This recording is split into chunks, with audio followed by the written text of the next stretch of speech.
Welcome to the Blueprint Podcast, where we throw out the old blueprint so you can become who you were always meant to be. I'm your host, Jason Smith, and if you haven't already, make sure you click the subscribe button and share this podcast with your friends on social media and tag me in it at JBirdFit. Today, I have a very special guest for you, Nick Pollard, a world-renowned coach and speaker specializing in people-pleasing, codependency, and addiction. With over 50 million views on social media, Nick has become a leading voice in personal growth and transformation, ranking in the top 10% of coaches globally. Nick's journey began after hitting rock bottom due to an addiction and traumatic childhood. Following his recovery, he founded the PeopleDisPleaser movement, empowering thousands to break free from people-pleasing and reclaim their lives. A successful entrepreneur, Nick's passion lies in helping others have those powerful light bulb moments that spark true change. His philosophy: do the work. It's not glamorous, but it's the path to success. Nick Pollard, welcome to the Blueprint Podcast. Thank you. Tell us a little bit about your origin story and how you became the people displeaser. Origin story. That makes me sound so much like a superhero. I don't know what to do with it. You are in a lot of different ways. You're helping so many different people recover from people pleasing, and that's no easy feat. It's something that takes a lot of time, a lot of effort, a lot of dedication, and that's something that you're bringing to people that choose to be your clients. So I think that's a Sure. really amazing gift that you have. Sure. I think on that note, it's just one of my passions has always been people. And through my own personal hell of a journey, I started to recognize these patterns that existed in myself around putting others first, it sounds noble. But so often, just like anything else, when you do too much of anything, it becomes either an addictive pattern or it becomes toxic in many ways. So I had spent 30 years of my life trying to live up to my own father, which is so often, it's weird because I wanted to be opposite of him, but I wanted to be him. And he was a workaholic and an alcoholic and a variety of other things early in my life, as well as most of my life. And I'd spent a lot of time from the ages of really what I can remember, which is 13, which by the way is not great news. When you have no memories from 0 to 13, that's not positive universally anyway. But so from really about the age of 13 until I was 29, just trying to live up to what did it look like to be like my dad. And that led me down quite a few paths, and I did very well. I was a corporate executive. I've had a long and illustrative, or successful is probably a better word, sales career. And I made plenty of money and I had a small family and life was pretty good. In 2000, some information surfaced about my old man being a child molester. So he was a pedophile. And when that happened, or potentially, I guess it was more of an accusation, but when that happened, all of the memories that I had from the ages of 0 to 13 came, which which is not good news by Yeah. any stretch of the imagination. And that continues to happen, by the way, which is really exciting. Through that, I lost my mind, clinically lost my mind. So I was institutionalized and suicidal and homicidal and every other icidal that you could come up with. I started to drink pretty heavily at that time. So it was before that I drank pretty normally, but that trauma really triggered in me something that needed to change. So I changed it. But first I had to go through the throes of not being emotionally aware and being unstable. And it ended up throwing a lot away. I threw away my family. I threw away my career, ended up getting hooked on drugs and alcohol. And I was a mess from 2009 until say 2012ish. I started to right the ship. I met a woman and things got good. And I got married again and I started my own business and things were going really well. Right about 2016, my father died and he had pretty aggressive type of lymphoma that just took him out quick. Like he was diagnosed in 1 month, dead the next. And he and I had been estranged for all that time, really from 09 to 2016. And that's really when things got bad. So that 09 stint was like short. I did a lot of therapy and thought I had healed it.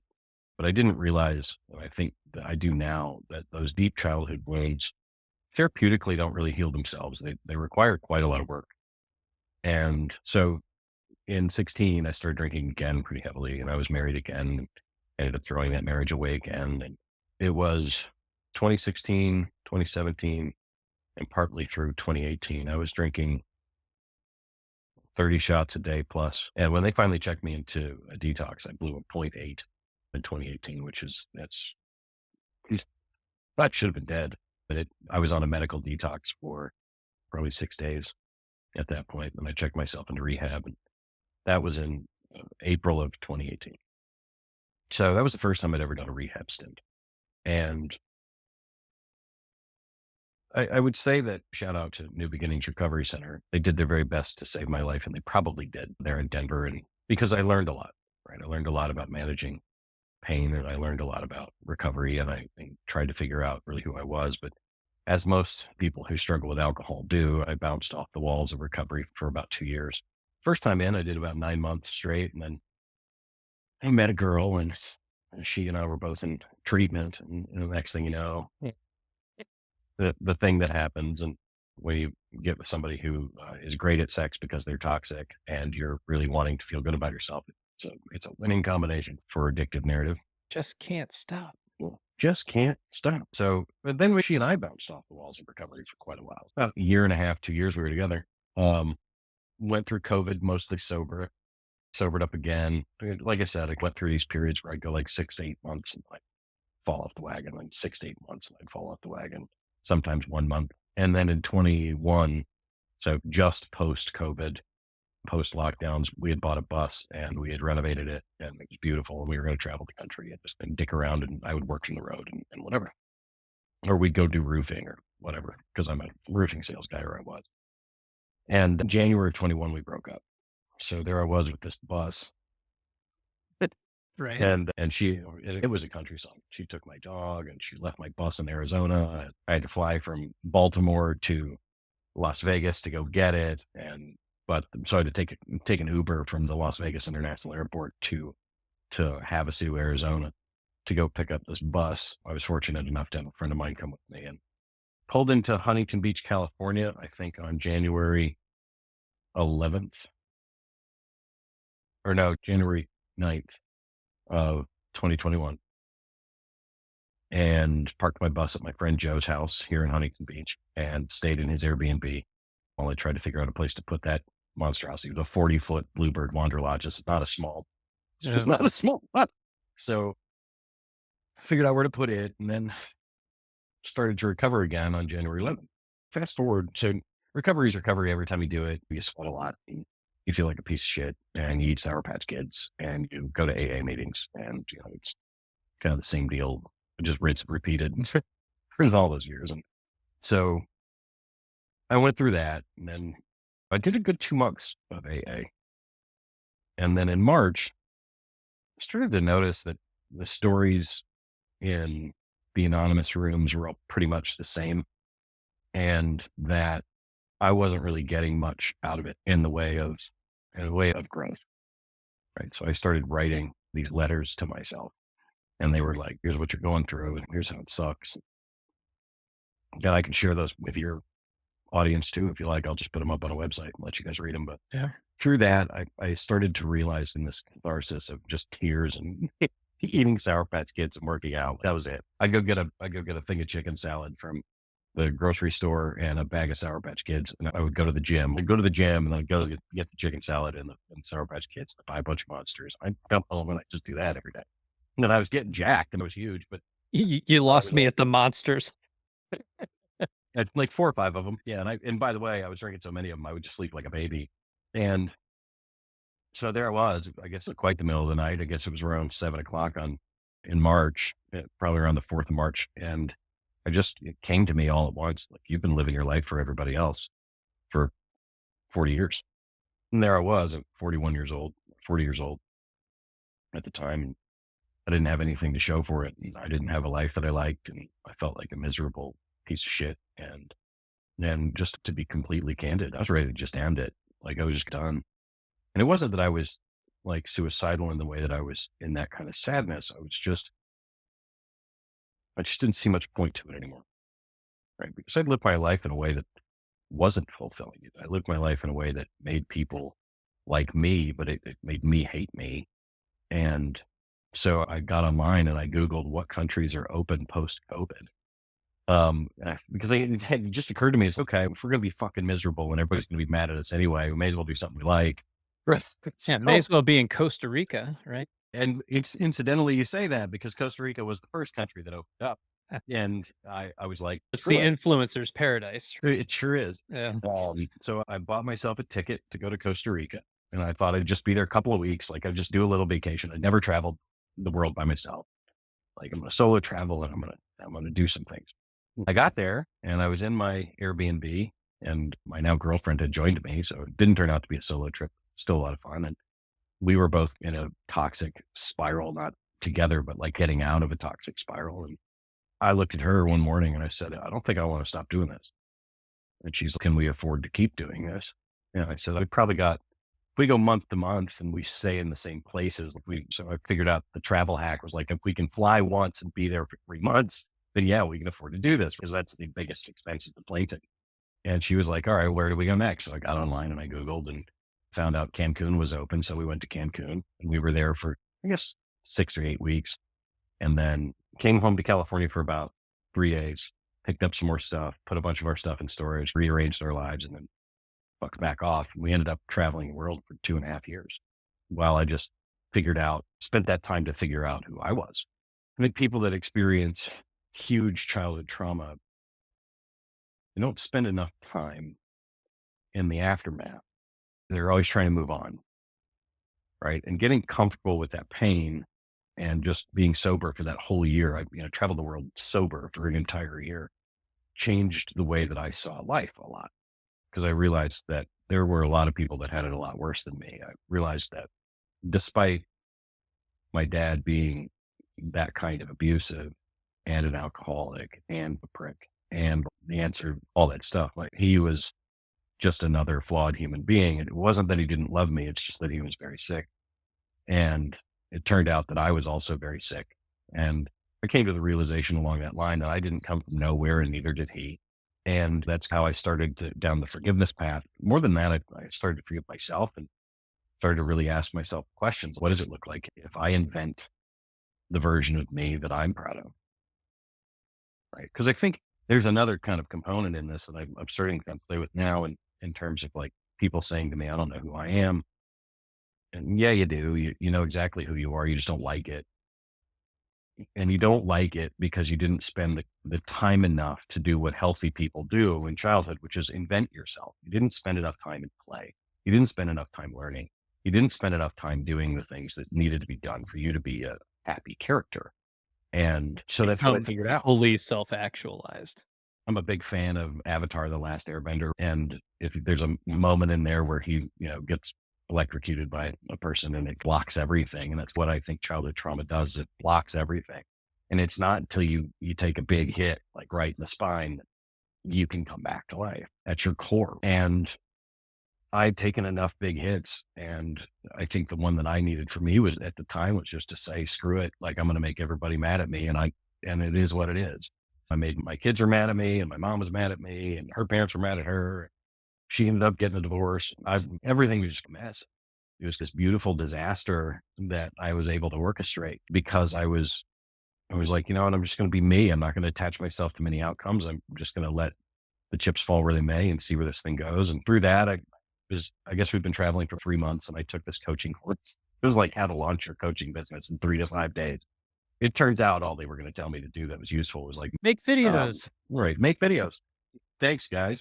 Yeah. Just be consistent 3 times a day. Right. Yeah. Yeah, exactly. I do. Yeah. Post 3 times a day. And We all started in the like same spot. Right. Yeah. And there was really it's funny. I still use their contract. Their contract was very useful and their sales pitch was very useful. Still use both of those. So that course did probably pay me back in spades, but through that, I was like, okay, I'll start making videos. And that was actually the hardest thing I ever did. I think starting to make videos was the hardest thing I ever did. Like stepping into the open and saying, I'm going to be a coach and allowing that to be real and letting people make fun of me. And I get it all the time. You're just a coach. You're just a coach. You're not a psychologist. No, I'm not. I don't want to be.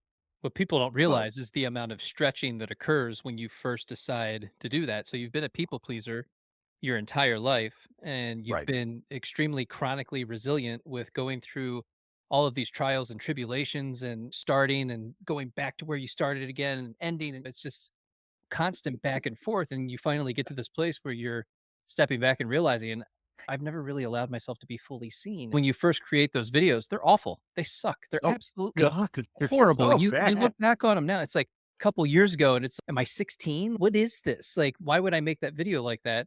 And of course, I leave it as a reminder for others that it's just like you eventually grow in your process and you get better at this Right, and you get better at public speaking. And you become more capable, competent, and confident in who right. you are and how you're showing up. But those early videos, man, it is such a stretch to get there and just to speak your mind and then to like have it make sense at the same time. And everybody is sitting right there watching you, Right. trashing you, making fun of you. Who do you think you are? You don't have the credibility for this. Why would you even think that you can do something like this? And you hear Alex Hormozy say this all the time, right? It's like that, it's the lonely period. It's the gap between who you are now and who you Mhm. really want to be. And you're just not there yet. You haven't met the people that are going to help elevate you to that next level because you're Right. still growing in your own process. You get through it, you make it happen, you put the video out, and eventually people start to, they notice it. They're like, hey, that actually makes sense. So, Sure. Well, what was that experience like for you? it was so funny, man. Like, I love that period of my videos. Every now and then I go back to them because I started on TikTok and I love to go back and revisit some of those. And I'll probably, now that we're talking about it, I'm going to put them up in my stories this week just to remind people, like, I didn't start out as the people displeaser. I started out as Nick, the men's health coach. And what, what first? That's right. You did dating coaching. Oh yeah, I was a dating Yeah. coach for a long time, but my very first video series was called Just the Tip with Coach Nick. Seems appropriate, right? It's just ridiculous. And they're so bad and they're filmed poorly and I'm shirtless and I'm walking around in Panama. Just absolute nonsense. And it took me, so and I made 3 videos a day and they were always under 15 seconds. Like, Yeah. 'cause I didn't know, that's all I knew how to do. That's all I could speak. And I was recording in the TikTok app and I'll never forget it. I changed the recording setting to 30 seconds to see if I could get to 30 seconds. And I did this one video and I was heartbroken at the time. It was called Real Cost of People Pleasing. I think it was volume 15. This was on December 3rd of 21. And I'd been making videos 3 times a day for 6 months. So we're talking about 90 to 100 videos, maybe more than that. Yeah. So it was 120. So it was right around 350 or 400 videos that I had put out. And I was getting still like 9 views. I'd get excited when I got 1,000. Yeah. Right. And there I was on December 3rd. I was doing a consulting gig in Florida. We had come back to try and make a little money. And I was still on COVID unemployment.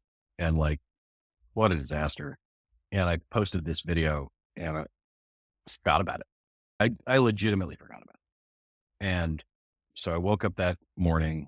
I didn't check my phone. I went to my consulting gig and so I did my morning meeting and I did all my stuff. And then right around noon, I was like, I should probably check TikTok, see what's going on.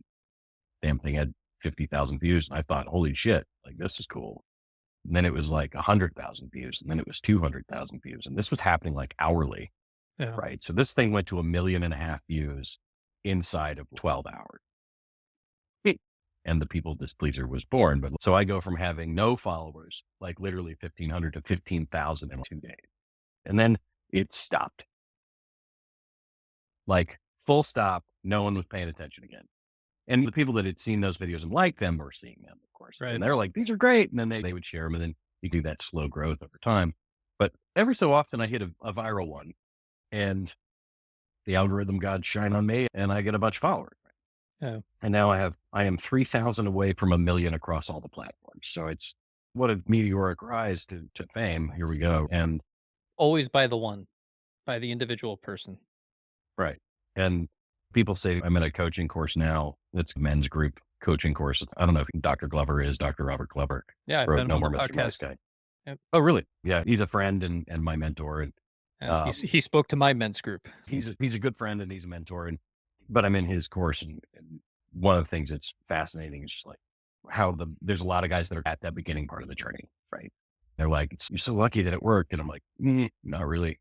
I'm really not lucky that it worked. I worked my ass off and I cried every night for a week in the first week of making content because I'm like, this is so stupid and I feel so dumb. And the eventuality was it just worked. And you probably experienced the same thing. Yeah, it's Yeah, which video you interesting. got? You put a video out and you cross your fingers. You don't know what's gonna hit. You really don't, especially on TikTok and even just Right. a couple years ago, you had no idea what was gonna hit. It was so random. And then I fell into Take a Walk With Me, and that just became my tagline. So that became my videos. That's what I create. And TikTok dictated how that ended up happening. And so I stick Right. with it now and it seems to work. And then we throw a bunch of memes in there as well, and those always hit. Sure. Yeah, those always do Yeah. well. I haven't done the meme stuff quite as much yet. I feel like that's probably next on my list. But it's been a fun ride. And I've got a book coming out now, so it's due to the publisher. God willing, I get a deal this week, but it's slated for July of 25 to be delivered, which would put us into 26 for print and delivery. So the hope is that we can, depending on the publisher's feelings on this, like how do I get this to the masses by kind of late 2025, maybe first of, or very late 2025 to hit that kind of crowd of how do I improve my life and talk to my writer. So I have a ghostwriter that I'm working with as a collaborator because I don't know how to write a book. And I didn't want to learn that real slowly. So I figured out I'd just hire somebody to help me do that. Sure. And I Everybody was does talking it. to him. Right. And I was talking to him and said, I think what I want this to be is very much what you just said. It's an origin story. I want this to start from the '09 pain. And there will be stories in between that are profoundly painful, but very useful. And then I think there's also some hilarious shit that goes on in that timeline. The first time I ever went to a swingers club and the time I shit myself in a bar. And there's all these kind of awful things that I did to myself that are comical in a lot of ways, but I think will be really cool. And it's just proof that where you came from and your past experiences don't have to determine your future. Don't stay No, locked into a past moment or a previous version of you. You're meant to be here and to grow beyond the suffering, to transmute all of that energy into love and to become the best version of yourself that you can possibly be. And that sure. means allowing yourself to become who you're capable of becoming. And I think Right. that's Whether you the like it or biggest not. struggle. Exactly. I think you're right in that. One of the things I work with a lot of guys on is the value of honesty. And I think that With yourself. nice, Yeah. yeah, with yourself, nice guys are liars, every single one of them. And as are people pleasers. And that's going to make me unpopular again, but fuck you if you can't take a joke. But It goes back to get the book No More Mr. Nice Guy by Dr. Robert Glover. You'll hear all right, about covert contracts and you'll begin to understand some of the behaviors that you exhibit that turn people away from you and leave you feeling isolated and alone. right.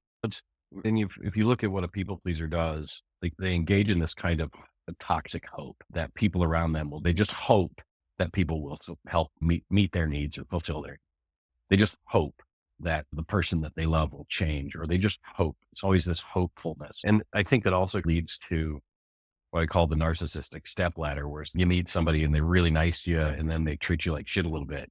Right. But rather than apologizing and correcting course back to where they were, they apologize kind of and correct course to slightly lower than where they were. And a people pleaser loves that shit. Right.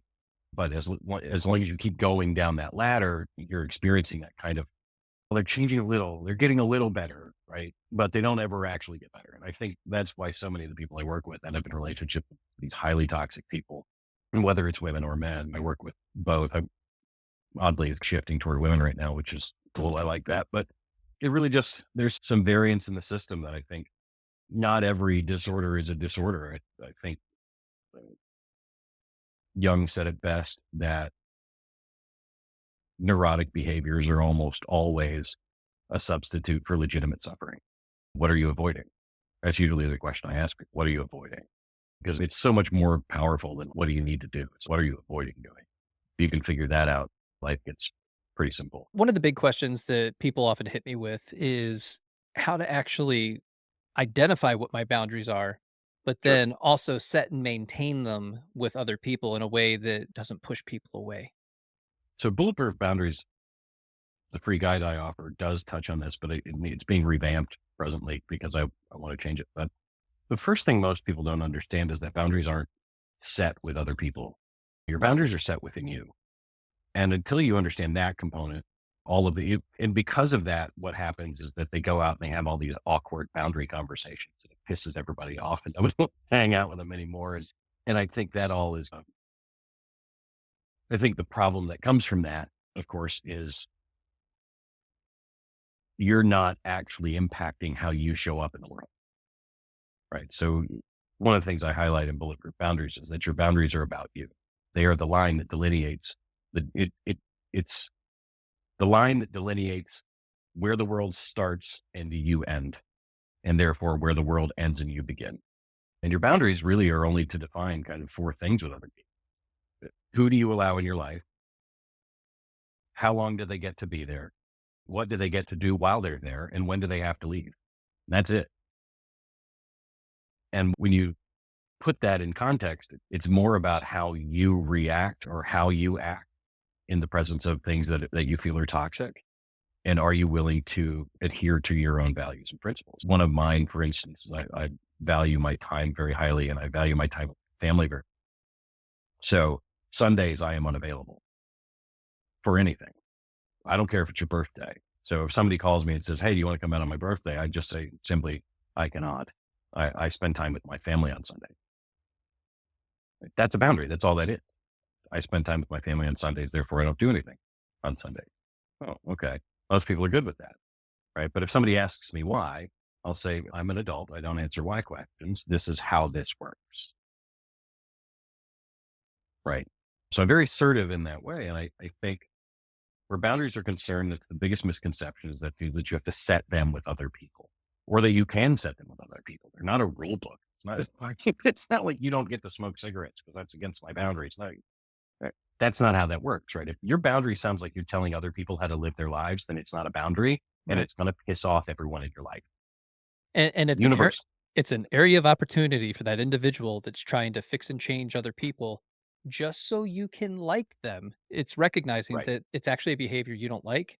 It's not something that you want to have in your life. And it's Right. actually recognizing something about your values and what type of experience you really want to have. And so you're not giving Right. yourself the experience you want to have, but you're too afraid to let that relationship go or to even say, look, I love you. I appreciate you. I love spending time with you. However, I don't appreciate this part of this. And then try Right. to find some compromise in there, but then understand that it may come down to you got to go and part ways. Right. So the parting ways as a boundary, I think, is also one of the bigger misconceptions that people that are playing out right now is this whole let's go no contact with our mother or whatever, Yeah. because my mom didn't respect my boundaries. Number one, you probably set a rule for your mother and that's never going to work. And then number two, so you didn't do your boundaries. And then secondarily, why don't you just turn the volume down a little bit? There's not everything has to be yes or no, especially in our relationships. So one of the things I teach in the Boundary Bootcamp is this idea that your relationships are on a dial. And if they're too loud, turn it down. So if somebody's expressing a particular behavior, let's say they drink too much when you hang out and you don't like being around them, simply just say that. I had a friend years ago, that's where I started to learn about boundaries, I think on accident, where he had invited me to go out for drinks with him. And this was probably 2013. And I had gone out the night before. So I was still a little bit on the loaded side when he showed up. And then we got to the bar and I was being party boy, right? Like I was having way too much fun on a Sunday morning. And we hung out and he left a little earlier than I thought. I thought that was a little strange. And then he didn't talk to me for 3 weeks, but he called me 3 weeks later and he goes, "Hey, can I talk to you about something?" I'm like, "Sure. What is it, man?" He was like my best friend. Like, when we hung out last, you were really drunk and it was really not fun for me. And if we're going to hang out, and I do love hanging out, I'd appreciate it if maybe you didn't get wasted the night before so we can actually enjoy our time together. And I was like, wow. And he goes, "And if you're going to drink like that night before, just tell me and we'll hang out another time." Oh, that, that was like, that is what a boundary sounds like. Yeah. Great. And I said, "Dave, I'm really sorry." And he was like, "It's okay. I wanted to tell you and we're good." And I was like, "Do you want to come down tonight and grab a beer?" And he's like, "Sure." And we did, and we had a great time. And through that, I realized what friendship looks like. And that's part of where I come up with this kind of dial situation. Is express your needs to other people, they're not going to know otherwise. And when you realize that healthy people ask for what they want and healthy people have boundaries, then it's not that you're a jerk, it's that you're becoming actualized. So you're telling me other people can't read minds? No, no, that's exactly right. I think that most people, I've yeah, been I know. doing it all wrong this entire time. Right. You're You and me supposed to both. know what I want and need. That's the classic nice guy situation too, right? Where, yeah, we expect the world to intuit our desires and to make that happen for us. Just absolute horseshit. It's a terrible way to treat people. And I'm really glad that I've been able to find. I actually didn't find Dr. Glover until last year. Most of this I just done raw dogging it through life. I found my way. It's And then I always found love interesting. it. You always find the information when you need it, when you're ready to receive it, when you're ready to start taking a Sure, look at it. And even at first, you might get the book, thumb through it, say, that's not for me, put it on a shelf. And then a year later, sure, you pick it back up because now you're ready. It's been sitting there, it's there, and you feel drawn to it and you dive in and you start sure. self educating, which is something I'm huge on.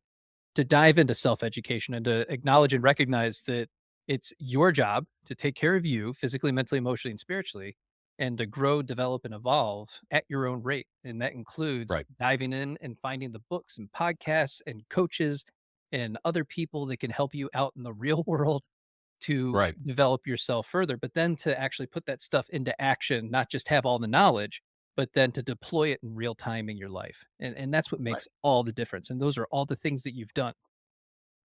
It's You're right. It's a lot of the work that I've had to do on myself has been just figuring it out on my own. And then as you start to hunt for resources, you find different ways of connecting and enjoying people. And then through that, you learn and grow and they recommend things and then you recommend things.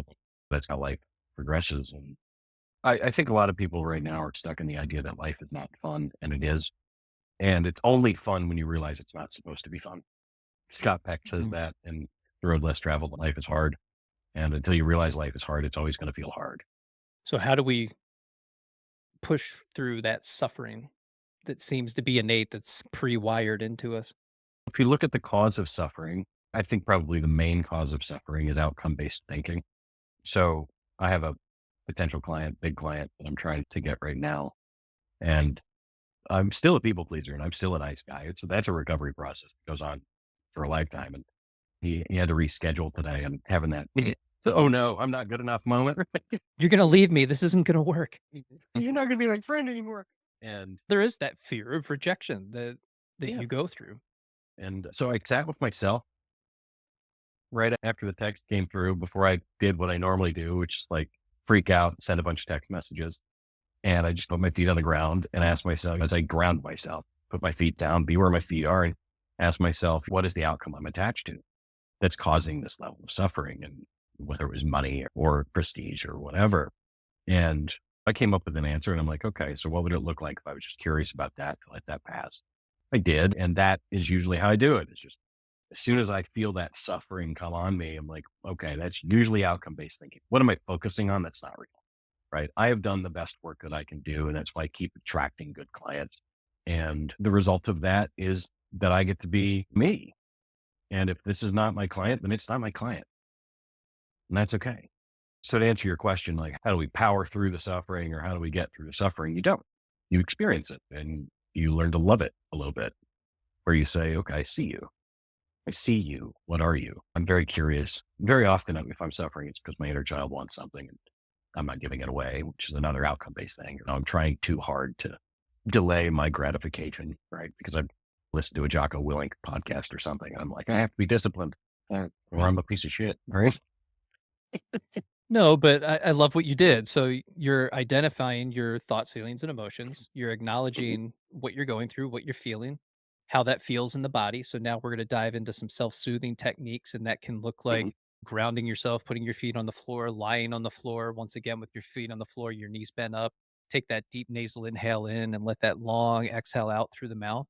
But it can also look like getting up and going for a walk, getting outside, getting that sure. vitamin D, or sitting down with a journal and a pen and really start writing this stuff out and figure out like what is happening right now and what words would I associate with what I'm experiencing. And so you gain all of this clarity and then you can remind yourself that you know what, I'm safe and Right. I'm doing okay and everything's actually fine. Right. I'm not gonna lose the client. This isn't the end of the Right. world. And even if I did, more clients are gonna come in at Right. some point down the road because they're gonna resonate with my message and my energy and who I am Right. as a person. So actually everything's okay. Cool. So I'm doing something really scary. So I'm going on vacation on Thursday and I'm going to be gone until the 28th. And I have made a decision. There's only one client that needs to talk to me while I'm on the road, and he's just in crisis. So I've made the exception and I've moved his schedule to where it like matches with something I can tolerate. And it's once a week, but I've scheduled out 2 weeks of rerun content in my channels and I am freaking the fuck out. Why is why is that? Because I'm like, if I don't put out new content, I'm not going to get any more clients. If I don't get any more clients, I'm going to die old, alone, a broken hole. So it's that, but there it is, that outcome based thinking, right? It's, if I do this, then this, and I can't predict that. This is a really interesting rumination thought, is that most people have that ruminating brain, ruminate on negativity, where I can't predict the outcome if I make content every day, let alone can I predict the outcome if I don't. Right now, the outcomes they're easier to predict. I've never scheduled out rerun content. And will I make content while I'm on vacation? Sure, but I'm not going to make that my focus. I'm going to make the enjoyment of my girlfriend. I'm going to make the enjoyment of the time. She's turning 30 and it's a big deal and we're going for a cool vacation, and that should be all that's for. And I've earned that. But So you so still you can have be these, present? so I can just be there and Yeah. enjoy her and enjoy the time. So it's interesting though, that when I get in that kind of fear headspace, all the things I can convince myself that are wrong with me or that are wrong with what I'm doing. And so often there's nothing wrong with what you're doing. I think another kind of victimized mindset in the world today is that something's got to be wrong with you. You don't have to be miserable to want better for yourself. And that's all I'm trying to accomplish in this life. I love my life. My life's really good, but how do I want better? And then people are like, aren't you being greedy or being selfish? Yeah, sure. Selfishness is great. Yeah, Sometimes greed is good. I would ask them to define what exactly is greedy here. What exactly is being selfish? What does that look like? Me taking care of me physically, mentally, emotionally, and spiritually, me living my life and enjoying the people that are in my life that I've invited in and having Right. those experiences. Is that selfish? Really? Making money and having money in the bank and paying my bills, that's selfish? Right. I don't know that Right. it is, but I can relieve some of your fears around the repurposing of content. You just have to remember that you're always meeting people where they are, and Right. the algorithm eventually does stop pushing out certain content. Now, right now, Facebook is dipping into 2023 and pushing out some of my older stuff, and so I had that Is thought it? yeah, oh yeah, Really? and I'm cracking up because I'm like, "What is happening?" I used to have a reach of like 1.7 million consistently on Facebook, and then it got tanked over the past 6 months down to 68,000. So Same. that's a big jump, right? And it's what's happening? What's going on with and so you try to figure out what's happening with the algorithm. And of course, you get them on the phone and they're just like, "Oh no, everything's fine, man. You're good." Really?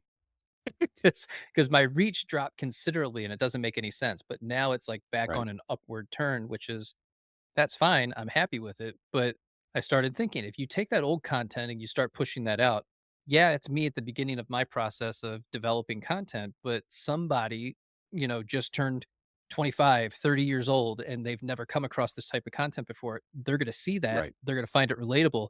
And then they get to take the deep dive into all the new things that you've created and developed. Sure. And the wheels start spinning. Oh, if he can do that and get there, then Right. I can probably do the same thing in my own way, in my Sure. own circumstances. Relax, have Yeah. fun, enjoy your vacation. It's going to be a good time. And I've got really great clients, and every one of them just have fun with the time. And I'll text you if you need me, and like all those things. So that's the other thing. I think the thing I learned the most, and I hate the word gratitude because it's used really poorly. So I'm going to sit and write in the gratitude journal. Okay. It's okay to be grateful for the things that are in your life, but when you turn that gratitude toward yourself, that's where it becomes really impactful. I'm grateful that I have a work ethic. I'm grateful that I worry about out, right? I'm grateful that I have these fears, because some of these fears are driving forces in how successful I've become. And Alex Hormozi talks about this. If you're miserable, it's probably because you're not chasing big enough dragons. You're not fighting enough beasts to have enough purpose. And I have some big beasts that I want to fight this next year. And as I'm drawing to the fourth quarter here of 24, this is usually my big push. This is usually where I make 90% of my income for some reason or another. And I think probably Christmas and boundaries is a thing. But yeah, I think there's joy in the pain. I've never said it like that, but I really do think there's joy in the pain. I've had a very painful life. I didn't come from nowhere. I was hurt pretty bad from the ages of 3 to 9, repeatedly, hundreds of times. And I've been bullied. I've been in narcissistic relationships. I've been beaten unconscious. I've had some really awful things that have happened to me. So who do you get to be as a result of that?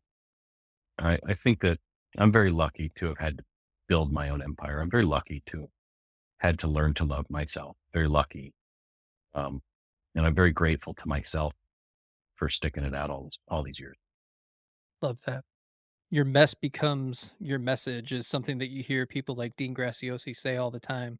Sure. I feel like you've truly embodied that again through doing the work on yourself physically, mentally, emotionally, and spiritually, and then recognizing that it's a lifetime of work, that it's ongoing, that it continues on forever.